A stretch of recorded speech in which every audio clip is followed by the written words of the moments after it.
Ada panggilan yang termuat di dalam kasih karunia anugerah keselamatan yang sudah Tuhan berikan kepada kita. Seseorang tidak mungkin akan menghasilkan buah jika dia tidak bertobat atau berbalik kepada Allah. Bagaimana kita hidup dipimpin oleh kebenaran firman Tuhan.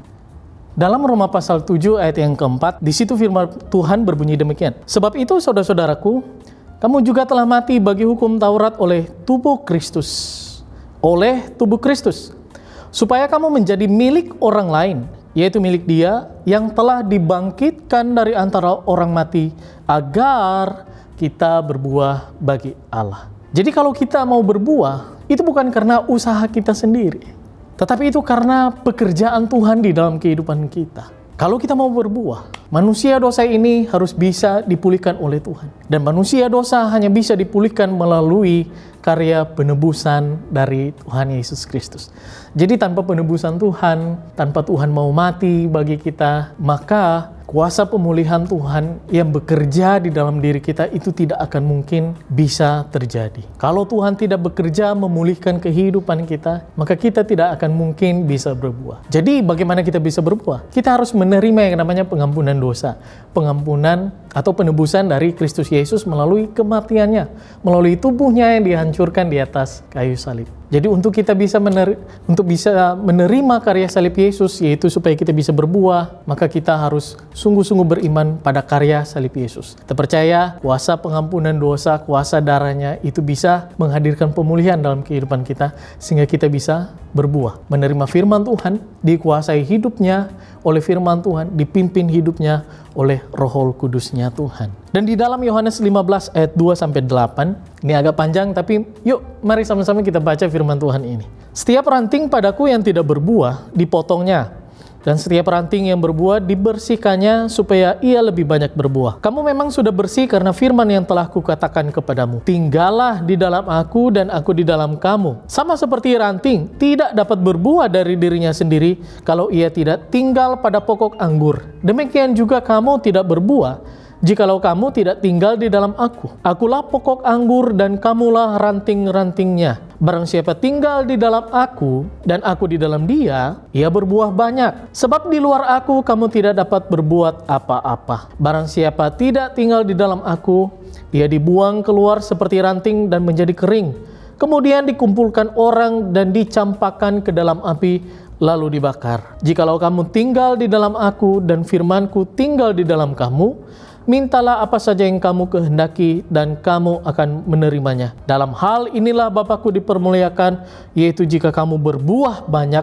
dan dengan demikian kamu adalah murid-murid-Ku. Jadi bagaimana kita bisa berbuah? Yaitu ketika kita mau tinggal di dalam Yesus Kristus. Dan kita mau mengizinkan Yesus hadir menjadi Tuhan, menjadi Raja di dalam kehidupan kita, sehingga firman-Nya itu bisa bekerja, memulihkan kehidupan kita. Karakter kita dibentuk dari hari ke hari. Sikap perilaku kita dibentuk dari hari ke hari sesuai dengan kebenaran firman Tuhan, sesuai dengan maunya Tuhan. Sehingga apa yang kita kerjakan itu bisa mendatangkan kemuliaan bagi nama Tuhan. Apa yang kita kerjakan bisa menjadi berkat bagi orang lain. Apa yang kita kerjakan itu bermanfaat bagi orang lain. Paling tidak lewat sikap hidup kita yang sesuai dengan kebenaran firman Tuhan ada dalam pimpinan Roh Kudus, kita bisa membawa orang lain kepada Tuhan kita. Kita bisa mengajak orang lain untuk meneladani kita. Kita itu bisa menjadi Kristen, disebut Kristen, ketika orang-orang bertanya, bagaimana caranya supaya aku bisa menjalankan hidup seperti kamu. Aku mau kenal Tuhan kamu. Siapa Tuhanmu? Bagaimana Tuhanmu? Nah, di situ kita sudah menjadi Kristen. Karena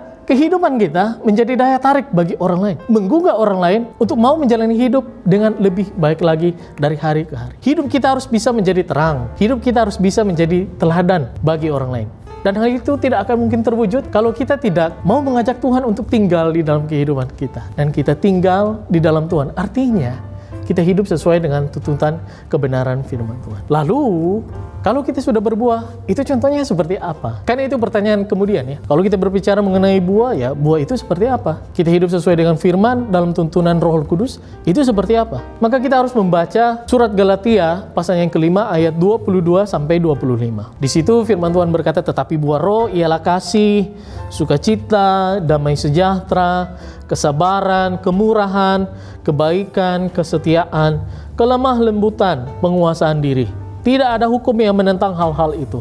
Barang siapa menjadi milik Kristus, ia telah menyalibkan daging dengan segala hawa nafsu dan keinginannya. Jikalau kita hidup oleh roh, baiklah hidup kita juga dipimpin oleh roh. Jadi orang-orang yang berbuah itu adalah orang-orang yang dipimpin oleh Roh Kudus. Buktinya apa? Dia akan hidup di dalam kasih, penuh sukacita, penuh damai sejahtera. Dia menjadi orang yang dipenuhi dengan kesabaran, menjadi orang yang murah hati, yang senantiasa melakukan kebaikan, kesetiaan, ada penguasaan diri. Artinya, kita tidak lagi hidup dikuasai oleh dosa, dikuasai oleh daging, dikuasai oleh hawa nafsu kita. Tetapi kita hidup, apa yang kita kerjakan, itu mendatangkan berkat bagi orang lain. Karena kenapa? Kita hidup sesuai firman, artinya kehidupan Kristus, pribadi Kristus, itulah yang kita nyatakan di dalam kehidupan kita sehari-hari. Dengan demikian kita bisa disebut sebagai orang-orang yang berbuah. Di dalam 2 Korintus 9 ayat 6 sampai 10 di situ dikatakan, "Camkanlah ini, orang yang menabur sedikit akan menuai sedikit juga, dan orang yang menabur banyak akan menuai banyak juga. Hendaklah masing-masing memberikan menurut kerelaan hatinya, jangan dengan sedih hati atau karena paksaan, sebab Allah mengasihi orang yang memberi dengan sukacita. Dan Allah sanggup melimpahkan segala kasih karunia kepada kamu, supaya kamu senantiasa berkecukupan di dalam segala sesuatu, dan malah berkelebihan di dalam pelbagai kebajikan. Seperti ada tertulis, ia membagi-bagikan, ia memberikan kepada orang miskin, kebenarannya tetap untuk selamanya. Ia menyediakan benih bagi penabur dan roti untuk dimakan. Ia juga akan menyediakan benih bagi kamu dan melipat gandakannya dan menumbuhkan buah-buah kebenaranmu." Kita tadi sudah belajar bahwa ketika kita dipimpin oleh Roh Kudus, maka ada buah-buah roh yang nampak dalam kehidupan kita. Salah satunya adalah murah hati. Jadi orang yang berbuah, dia pasti memiliki ciri murah hati. Orang-orang ini akan senantiasa sadar akan tanggung jawab dan panggilannya di dalam Tuhan. Dia sadar bahwa dia diselamatkan hanya karena anugerah. Dia bisa tahu dia diselamatkan oleh anugerah Tuhan, itu karena ada orang-orang yang melayani. Nah, karena dia sadar bahwa ada orang yang melayani dia, menyampaikan berita kabar baik mengenai pengampunan dosa di dalam Kristus Yesus, maka dia juga terbeban untuk mendukung pelayanan supaya semakin banyak orang yang diberkati, diselamatkan Tuhan melalui pelayanan yang dilakukan. Jadi orang yang berbuah, itu adalah orang yang sadar tanggung jawabnya. Dia mau mendukung pelayanan, mau memberikan segenap materi yang dia miliki. Materi bukan hanya berbicara mengenai uang. Talenta kita, karunia kita, waktu kita, itu bisa kita berikan untuk mendukung pelayanan. Nah, inilah contoh sikap dari orang-orang yang berbuah di dalam kehidupannya. Jadi, dari serangkaian kebenaran firman Tuhan yang sudah kita bahas, kita bisa mengerti apa yang disebut dengan buah. Buah itu berbicara mengenai perbuatan atau pekerjaan atau tindakan yang kita lakukan, yang bisa mendatangkan kebaikan, berkat bagi orang lain, dan mendatangkan kemuliaan bagi nama Tuhan. Dan ini semua bisa kita peroleh ketika kita mau menerima Yesus dalam kehidupan kita. Kita hidup dipimpin oleh kebenaran firman Tuhan dan dikuasai oleh Roh Kudus. Sehingga gerak hidup kita akan seirama dengan Tuhan, sesuai dengan kebenarannya. Jadi Bapak Ibu, kalau kita mau berbuah, itu bukan hanya sekedar teori. Orang yang disebut berbuah, orang yang sikap hidupnya, perilaku hidupnya, karakternya, itu sesuai dengan kebenaran firman Tuhan. Ada dalam pimpinan Roh Kudus. Tidak hidup sesuai dengan hawa nafsu dagingnya. Orang-orang yang berbuah akan senantiasa menjadi berkat bagi orang lain. Mari relakan hidup kita, serahkan kepada Tuhan. Undang Dia untuk tinggal dalam kehidupan kita. Biar firman-Nya berkuasa atas kehidupan kita. Dan biarlah hidup kita bukan dipimpin oleh daging, hawa nafsu kita, oleh keinginan-keinginan kita yang berdosa dan cemar. Tetapi biarlah hidup kita dipimpin oleh Roh Kudus yang akan senantiasa membimbing kita kepada kebenaran firman Tuhan. Dari hari ke hari kita diubahkan, sehingga apapun yang kita kerjakan jadi berkat bagi orang lain. Orang lain dapat menikmati kebaikan yang kita lakukan. Orang lain bisa menerima manfaat dari setiap pekerjaan, kehidupan yang kita jalani dari hari ke hari. Tuhan Yesus memberkati.